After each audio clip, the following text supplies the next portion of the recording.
Comment un don de sang banal a révélé le secret le plus sombre d'un hôpital? J'avais 21 ans. J'étais assis dans le bus de collecte de sang garé devant la cafétéria du campus. J'ai rempli les papiers, j'ai rigolé un peu avec l'infirmière sur ma peur des aiguilles, puis j'ai donné ma poche. Rien de spécial. 2 jours plus tard, mon téléphone sonne. Une dame de la Croix-Rouge. Sa voix tremble. Elle me pose des questions étranges. Est-ce que j'ai déjà reçu une transfusion, une greffe de moelle? Est-ce que je suis adopté? Non.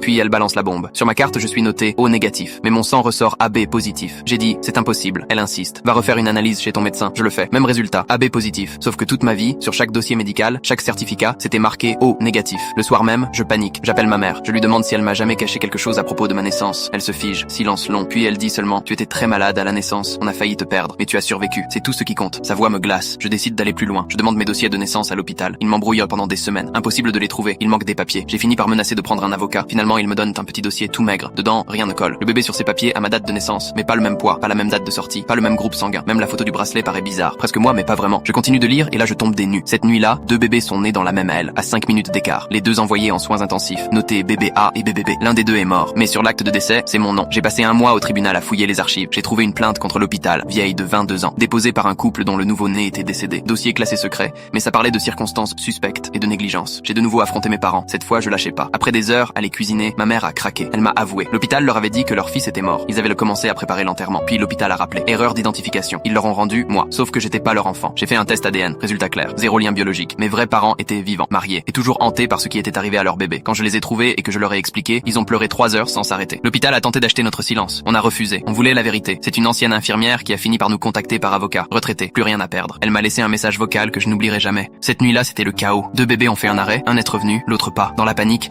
les bracelets se sont mélangés. Quand ils se sont rendus compte, le bébé vivant était déjà dans les bras de la mauvaise famille. Personne n'a voulu reconnaître une erreur pareille. Alors ils ont laissé faire. Et moi, maintenant, je sais tout.